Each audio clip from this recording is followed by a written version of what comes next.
Hi friends, welcome to Saju's Tasteland. എല്ലാവർക്കും സജൂസ് ടേസ്റ്റ്ലാൻഡിലേക്ക് സ്വാഗതം.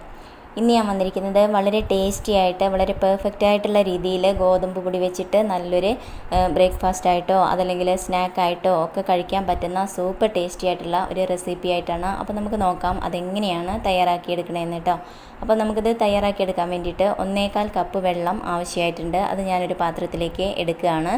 എന്നിട്ട് നമുക്കിത് ജസ്റ്റ് ഒന്ന് ചൂടാക്കിയെടുക്കണം കേട്ടോ. അപ്പോൾ നമുക്കതിന് മുമ്പായിട്ട് ഇതിലേക്ക് ആവശ്യത്തിനുള്ള ഉപ്പ്, വളരെ കുറച്ച് ഉപ്പ് മാത്രം ഒന്ന് ചേർത്ത് കൊടുക്കാം. എന്നിട്ട് ജസ്റ്റ് ഒന്ന് ചൂടാക്കിയെടുക്കാം. ഇനി നമുക്ക് വേണ്ടത് 2 കപ്പ് ഗോതമ്പ് പൊടിയാണ്. എന്നിട്ട് നമ്മൾ ചൂടാക്കി വെച്ചിരിക്കുന്ന ആ ഒരു വെള്ളം നമുക്കിതിലേക്ക് ചേർത്ത് കൊടുക്കാം. കുറച്ചായിട്ട് വെള്ളം നമ്മൾ ചേർത്ത് കൊടുക്കുക കേട്ടോ. എന്നിട്ട് നമുക്കൊരു സ്പൂൺ വെച്ചിട്ട് ആദ്യം ഇതുപോലെ ഒന്ന് ഇളക്കി എടുക്കാം കേട്ടോ. അപ്പോൾ ആ ഒരു വെള്ളം എല്ലാ ഭാഗത്തും എത്തുന്നത് പോലെ നമുക്ക് ഇളക്കിയെടുക്കണം. എന്നിട്ട് കുറച്ച് മാത്രം വെള്ളം ചേർത്തിട്ട് വേണം നമ്മളത് തയ്യാറാക്കിയെടുക്കാൻ വേണ്ടിയിട്ട്. അല്ലെങ്കിൽ നമുക്ക് ആ ഒരു പൊടി നല്ല രീതിയിൽ അങ്ങോട്ട് മിക്സായി കിട്ടില്ല കേട്ടോ. അപ്പോൾ ഞാനിതിലെടുത്തിരിക്കുന്ന മുഴുവൻ വെള്ളവും ഞാനിതിലേക്ക് ഒഴിച്ചിട്ടുണ്ട്. അപ്പോൾ നമ്മുടെ ഗോതമ്പ് പൊടിക്കനുസരിച്ച് ചെറിയൊരു മാറ്റമൊക്കെ ഉണ്ടാവും കേട്ടോ വെള്ളത്തിൻ്റെ അളവിൽ.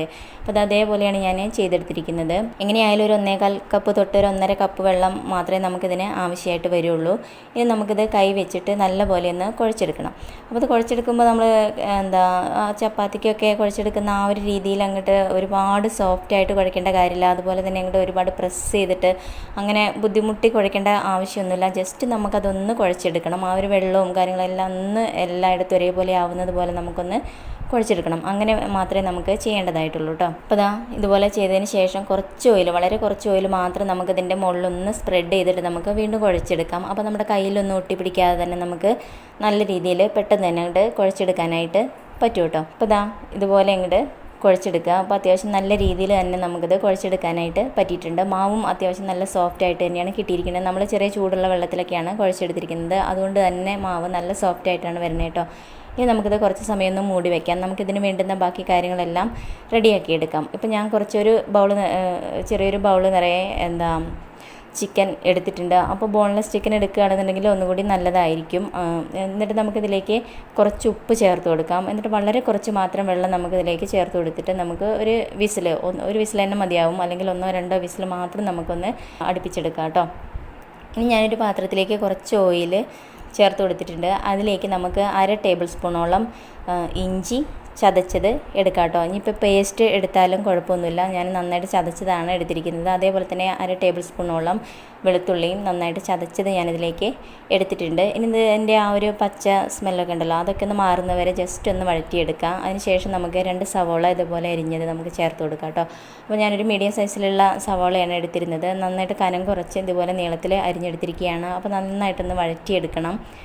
അപ്പോൾ അത് സവോള പെട്ടെന്ന് തന്നെ വഴന്ന് വരാൻ വേണ്ടിയിട്ട് നമുക്കിതിലേക്ക് കുറച്ച് ഉപ്പ് ആദ്യം തന്നെ അങ്ങോട്ട് ചേർത്ത് കൊടുക്കാം കേട്ടോ. അപ്പോൾ പെട്ടെന്ന് തന്നെ സവോള വഴന്ന് നല്ലൊരു സോഫ്റ്റായ രീതിയിൽ നമുക്ക് കിട്ടും. അപ്പോൾ നമ്മുടെ സവോള നല്ലപോലെ അങ്ങോട്ട് സോഫ്റ്റായിട്ട് വന്നിട്ടുണ്ട്, കണ്ടില്ലേ? ഇതേപോലെയൊക്കെ ആവട്ടെ. അതിനുശേഷം നമുക്കിതിലേക്ക് ഒരു ക്യാരറ്റ് ഇതുപോലെ കനം കുറച്ച് നീളത്തിൽ ഇങ്ങനെ അരിഞ്ഞത് നമുക്ക് ചേർത്ത് കൊടുക്കാം. അപ്പോൾ ഈ ഒരു രീതിയിൽ ചെയ്യുന്നതായിരിക്കും ഒന്നുകൂടി നല്ലത് കേട്ടോ. ഇതേപോലെ നീളത്തിൽ കനം കുറച്ച് അരിഞ്ഞെടുക്കുന്നതായിരിക്കും നല്ലത്. അപ്പോൾ നമ്മുടെ ക്യാരറ്റും അത്യാവശ്യം ഒന്ന് വെന്ത് വരണം. ഇനി നമുക്കിതിലേക്ക് ഒരു തക്കാളി ഇതേപോലെ ഇങ്ങനെ കനം കുറച്ച്, അതും നീളത്തിൽ തന്നെയാണ് ഞാൻ ചെയ്തെടുത്തിരിക്കുന്നത്. കനം കുറച്ച് ചെയ്തെടുക്കുക. എന്നിട്ട് 2 പച്ചമുളക് ഇതുപോലെ ഇങ്ങോട്ട് കീറിയിട്ട് കൊടുക്കുക കേട്ടോ. അപ്പോൾ നമ്മുടെ ഈ ഒരു തക്കാളിയും അത്യാവശ്യം നല്ല രീതിയിലൊന്ന് വഴന്നൊന്ന് സോഫ്റ്റായി വരണം. അപ്പോൾ കുറച്ച് സമയം ഒന്ന് മൂടി വയ്ക്കുക. അപ്പോൾ നമ്മൾ ചിക്കൻ വേവിച്ചെടുത്തിട്ടുണ്ട്. അത് നല്ലപോലെ തന്നെ വെന്ത് കിട്ടിയിട്ടുണ്ട്. ഇനി നമുക്കിത് ഇങ്ങനെ പിച്ചി എടുക്കാം കേട്ടോ. അപ്പോൾ നിങ്ങൾക്ക് വേണമെന്നുണ്ടെങ്കിൽ മിക്സിയുടെ ജാറിലിട്ടിട്ട് ജസ്റ്റ് ഒന്ന് ക്രഷ് ചെയ്തെടുക്കുകയാണെന്നുണ്ടെങ്കിലും നല്ല രീതിയിൽ തന്നെ കിട്ടും. ഞാനിപ്പോൾ എല്ലാം ചെയ്തെടുത്തിട്ടുണ്ട്. അപ്പോൾ നമ്മുടെ ഈ ഒരു വെജിറ്റബിൾസ് എല്ലാം നന്നായിട്ടൊന്ന് കുക്കായി വന്നിട്ടുണ്ട്. ഇതിലേക്ക് നമുക്ക് കുറച്ച് മഞ്ഞൾപ്പൊടി, അതുപോലെ തന്നെ മുളക് പൊടി, കുരുമുളക് പൊടി, ഗരം മസാല ഇതെല്ലാം കൂടി ചേർത്തിട്ട് നമുക്ക് നല്ലപോലെ അങ്ങോട്ട് വഴറ്റിയെടുക്കണം. അപ്പോൾ നമ്മൾ ഈ പൊടികൾ ചേർക്കുമ്പോൾ അത് ഫ്ലെയിം കുറച്ചൊന്ന് ലോ ആക്കി വെക്കുക. അപ്പോൾ പൊടികളൊന്നും കരിഞ്ഞു പോവാതെ നല്ല രീതിയിൽ തന്നെ നല്ല ആ ഒരു ഫ്ലേവറിലൊക്കെ തന്നെ നമുക്ക് കിട്ടും. എന്നിട്ട് നല്ലപോലെ ഒന്ന് വഴറ്റിയെടുക്കുക. അതിനുശേഷം നമ്മൾ തയ്യാറാക്കി വെച്ചിരിക്കുന്ന ആ ഒരു ചിക്കൻ നമുക്കിതിലേക്ക് ചേർത്ത് കൊടുക്കാം. എന്നിട്ട് നല്ലപോലെ മിക്സ് ചെയ്തെടുക്കണം. അപ്പോൾ ആ ഒരു മസാലയും കാര്യങ്ങളെല്ലാം നമ്മുടെ ആ ഒരു ചിക്കനിലേക്ക് നന്നായിട്ട് വരണം കേട്ടോ. അപ്പോൾ നമുക്ക് ഉപ്പ് ചേർത്ത് കൊടുക്കാം. അപ്പോൾ നമുക്കറിയാലോ, നേരത്തെ സവാള വഴറ്റിയപ്പോഴും ചിക്കൻ വേവിച്ചപ്പോഴൊക്കെ നമ്മൾ ഉപ്പ് ചേർത്തിട്ടുണ്ട്. അപ്പോൾ അതൊക്കെ നോക്കിയിട്ട് വേണം നമ്മൾ വീണ്ടും ഇതിലേക്ക് ഉപ്പ് ചേർക്കാൻ വേണ്ടിയിട്ട് കേട്ടോ. നല്ലപോലെ അങ്ങോട്ട് ഇളക്കി യോജിപ്പിച്ചെടുക്കണം. അപ്പോൾ അത് നല്ലപോലെ തന്നെ ഇളക്കി എടുത്തിട്ടുണ്ട്. ഇനി നമുക്കിതിലേക്ക് 1 ടീസ്പൂണ് ഗ്രീൻ ചില്ലി സോസ് ചേർക്കാം. അതുപോലെ തന്നെ 1 ടീസ്പൂണ് സോയാ സോസ് ചേർക്കാം. 1 ടീസ്പൂണ് തക്കാളി സോസ് കൂടി നമുക്കിതിലേക്ക് ചേർക്കാം കേട്ടോ. അപ്പോൾ ഈ സോസുകൾ നിങ്ങൾക്ക് വേണമെന്നുണ്ടെങ്കിൽ സ്കിപ്പ് ചെയ്യാവുന്നതാണ്, ഇഷ്ടമില്ലാത്തവരുണ്ടെന്നുണ്ടെങ്കിൽ. പക്ഷേ അതുണ്ടെങ്കിൽ അതിനൊരു പ്രത്യേക ടേസ്റ്റാണ്, ഈ മസാലയ്ക്ക് ഒരു പ്രത്യേക ഫ്ലേവറും എല്ലാം കൂടി തരുന്നതാണ് ഈ സോസ് എന്ന് പറയുന്നത് കേട്ടോ. അപ്പോൾ നിങ്ങൾക്ക് ഇഷ്ടമുണ്ടെങ്കിൽ മാത്രം നിങ്ങളത് എടുക്കുക, അല്ലെങ്കിലും ആ ഒരു മസാല നല്ല ടേസ്റ്റി ആയിട്ടുള്ളതാണ് കേട്ടോ. അപ്പോൾ അതേപോലെ അങ്ങോട്ട് വെക്കുക. അപ്പോൾ ആ ഒരു മസാലയിൽ കിടന്നിട്ട് ആ സോസ് എല്ലാം കൂടി നല്ലൊരു ഫ്ലേവറിലേക്ക് വരണം. അപ്പോൾ അതുവരെ നമുക്ക് ജസ്റ്റ് 1 മിനിറ്റൊക്കെ ഒന്ന് മൂടി വെച്ചിട്ട് വീണ്ടും ഒന്ന് ഇളക്കി എടുക്കാം കേട്ടോ. അപ്പോൾ നല്ലൊരു ഫ്ലേവറൊക്കെ വരാൻ തുടങ്ങിയിട്ടുണ്ട്. ഇനി ഏറ്റവും അവസാനമായിട്ട് നമുക്കിതിലേക്ക് കുറച്ച് മല്ലിയില ചേർക്കണം കേട്ടോ. അത് ഓപ്ഷണലാണ്, ഇഷ്ടമുള്ളവർ എടുക്കുക.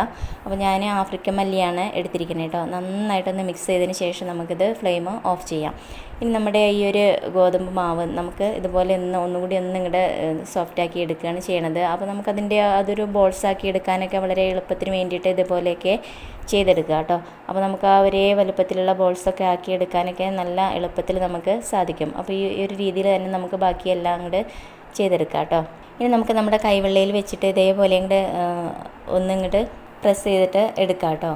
അപ്പോൾ ആ ഒരു നല്ല രീതിയിൽ തന്നെ നമുക്ക് പരത്തിയെടുക്കാനൊക്കെ നല്ല എളുപ്പത്തിൽ നമുക്ക് പറ്റും. അപ്പോൾ ഇതേപോലെ തന്നെ എല്ലാം ചെയ്തെടുത്തിട്ടുണ്ട്. ഇനി നമുക്കത് പരത്തിയെടുക്കാൻ വേണ്ടിയിട്ട് പലകയിൽ കുറച്ച് ഗോതമ്പ് പൊടി ആദ്യം ഒന്ന് തൂവി കൊടുക്കാം. എന്നിട്ട് നമുക്ക് ഓരോ ബോൾ എടുത്തിട്ട് ജസ്റ്റ് ഒന്ന് ആ പൊടിയിലൊന്ന് ഡിപ്പ് ചെയ്തതിന് ശേഷം നമുക്ക് പരത്തിയെടുക്കാം കേട്ടോ. അപ്പോൾ ഇത് പരത്തിയെടുക്കുക എന്ന് പറയുന്നത് നമ്മൾ ചപ്പാത്തിക്കൊക്കെ പരത്തിയെടുക്കുന്ന പോലെ അത്ര വലുപ്പത്തിലൊന്നും പരത്തിയെടുക്കേണ്ട കാര്യമില്ല. ഒരു പൂരിയുടെ വലുപ്പത്തിലൊക്കെ നമുക്കിത് പരത്തിയെടുത്താൽ മതിയാവും. ഇത് പരത്താനാണെന്നുണ്ടെങ്കിലും വളരെ എളുപ്പമാണ്, നല്ല സോഫ്റ്റ് ആയിട്ടുള്ള മാവാണ് നമ്മൾ തയ്യാറാക്കി എടുത്തിരിക്കുന്നത്. അതിൻ്റെ ഒരു വെള്ളത്തിൻ്റെ അളവൊക്കെ വളരെ കറക്റ്റായിരുന്നു. ഇനി നമുക്ക് നമ്മൾ പരത്തി വെച്ചിരിക്കുന്ന ഈ ഒരു ഇതിലേക്ക് നമുക്ക് 1 സ്പൂണ് നമ്മുടെ ഈ ഒരു മസാല ചേർത്ത് കൊടുക്കുക. എന്നിട്ട് നല്ലപോലെ അങ്ങോട്ട് എല്ലാ സൈഡിലും ആവുന്ന പോലെ പരത്തിയിട്ട് കൊടുക്കണം കേട്ടോ. അതിന് ശേഷം 1 ചീസ് അതിൻ്റെ മുകളിലേക്ക് വെക്കുന്നുണ്ട്. എന്നിട്ട് വീണ്ടും ഇതേപോലെയുള്ള ഒരു കുഞ്ഞു ചപ്പാത്തി കൂടി അതിൻ്റെ മുകളിലേക്ക് ഇതുപോലെ അങ്ങോട്ട് വെക്കുകയാണ്. എന്നിട്ട് അതിൻ്റെ ആ ഒരു സൈഡൊക്കെ നല്ല രീതിയിൽ പ്രസ് ചെയ്ത് കൊടുക്കണം കേട്ടോ. അപ്പോൾ ഒരേ വലുപ്പത്തിൽ പരത്തിയെടുക്കുകയാണെന്നുണ്ടെങ്കിലാണ് ഇതേപോലെ അങ്ങോട്ട് നല്ല പെർഫെക്റ്റായ രീതിയിൽ നമുക്ക് ചെയ്തെടുക്കാൻ പറ്റുള്ളൂ. ഇനിയിപ്പോൾ വലുപ്പമൊക്കെ കൂടി പോയിട്ടുണ്ടെന്നുണ്ടെങ്കിൽ നിങ്ങൾ ഏതെങ്കിലും ഒരു പാത്രത്തിൻ്റെ മൂടിയൊക്കെ വെച്ചിട്ട് ജസ്റ്റ് ഒന്ന് അതിൻ്റെ ആ ഒരു ഷേപ്പ് ചെയ്തെടുക്കുകയാണെന്നുണ്ടെങ്കിൽ വളരെ നല്ലതായിരിക്കും. ഇങ്ങനെ ചെയ്യുമ്പോൾ അതിൻ്റെ ആ ഒരു ചീസോ അതിൻ്റെ മസാലയൊന്നും പുറത്ത് പോവാതെ നല്ല രീതിയിൽ തന്നെ നമുക്ക് കിട്ടുന്നുണ്ട് കേട്ടോ. അപ്പോൾ നല്ലപോലെ സൈഡൊക്കെ ഒന്ന് പ്രസ് ചെയ്തിട്ട് ചെയ്യാം. അപ്പോൾ അതുപോലെ തന്നെ ബാക്കിയെല്ലാം ചെയ്തെടുക്കുക. അപ്പോൾ ഇതിന് വേണ്ടിയിട്ട് ഞാൻ കുറച്ച് ഓയിലൊന്ന് ചൂടാക്കി എടുക്കുന്നുണ്ട്. എന്നിട്ട് അതിലേക്ക് നമുക്ക് തയ്യാറാക്കി വെച്ചിരിക്കുന്ന ഇതൊന്ന് ഇട്ട് കൊടുത്തിട്ട് അത് തിരിച്ചു മറിച്ച് ഒരു 2-3 പ്രാവശ്യമായിട്ട് തിരിച്ചു മറിച്ചു വിട്ടിട്ട് നമുക്ക് നല്ലപോലെ അങ്ങോട്ട് വേവിച്ചെടുക്കാം കേട്ടോ. അപ്പോൾ അതിൻ്റെ ഉള്ളിലുള്ള ആ ഒരു ചീസും കാര്യങ്ങളൊക്കെ ഒന്ന് മെൽറ്റായിട്ട് വരാനായിട്ട് തുടങ്ങും. വളരെ ടേസ്റ്റി ആയിട്ട് നമുക്കത് കിട്ടുകയും ചെയ്യും കേട്ടോ. അപ്പോൾ അതിൻ്റെ ആ ഒരു ഗോൾഡൻ കളറ് നമുക്കറിയാമല്ലോ, അതേപോലെയൊക്കെ ആവുന്നത് വരെയാണ് നമ്മൾ ചെയ്യേണ്ടത്. 2 സൈഡും ഈ ഒരു രീതിയിൽ ആവുന്നത് പോലെ നമ്മൾ ചെയ്തെടുക്കണം. അപ്പോൾ നിങ്ങൾക്ക് ഓയിൽ കൂടുതലെടുക്കാൻ താല്പര്യമില്ലാത്തവരുണ്ടെന്നുണ്ടെങ്കിൽ വളരെ കുറച്ച് ഓയിൽ ഉപയോഗിച്ചിട്ട് നമുക്കിത് ചെയ്തെടുക്കാൻ പറ്റുന്നതാണ്. വളരെ ടേസ്റ്റി ആയിട്ട് തന്നെ നമുക്ക് കിട്ടുന്നതാണ് കേട്ടോ ഇത്. അപ്പോൾ എല്ലാവരും ഇതൊന്ന് ട്രൈ ചെയ്ത് നോക്കണം. വളരെ എളുപ്പത്തിൽ ചെയ്യാൻ പറ്റുന്നതാണ്, സൂപ്പർ ടേസ്റ്റി ആയിട്ടുള്ളതാണ്. ആ ഒരു മസാല ചീസ് എല്ലാം കൂടി വരുമ്പോൾ നല്ലൊരു ടേസ്റ്റാണ് ഇതിന് കിട്ടുന്നത് കേട്ടോ. മാത്രമല്ല നമ്മൾ ഗോതമ്പ് പൊടി വെച്ചിട്ടാണ് ചെയ്തെടുത്തിരിക്കുന്നത്, അതുകൊണ്ട് തന്നെ നല്ല ഹെൽത്തി ആയിട്ടുള്ളതും ആണ് കേട്ടോ.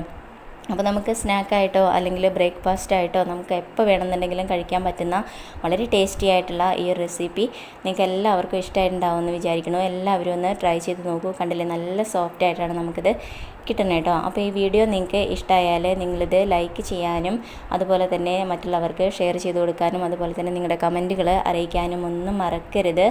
ചാനൽ ഇതുവരെ സബ്സ്ക്രൈബ് ചെയ്യാത്തവരുണ്ടെങ്കിൽ ചാനലൊന്ന് സബ്സ്ക്രൈബ് ചെയ്ത് വെച്ചോളൂ. തൊട്ടടുത്തുള്ള കുഞ്ഞു ബെല്ല് കൂടി ഒന്ന് എനേബിൾ ചെയ്യണേ. അപ്പോൾ ഞാനിടുന്ന എല്ലാ വീഡിയോസും നിങ്ങൾക്ക് അപ്പം തന്നെ നിങ്ങളുടെ ഫോണിലേക്ക് കിട്ടുന്നതായിരിക്കും. ഇനി പുതിയൊരു വീഡിയോയിൽ നല്ല നല്ല റെസിപ്പികളും അതുപോലെ തന്നെ ടിപ്സുകളൊക്കെ ആയിട്ട് നമുക്ക് വീണ്ടും കാണാം. Okay, thank you, by.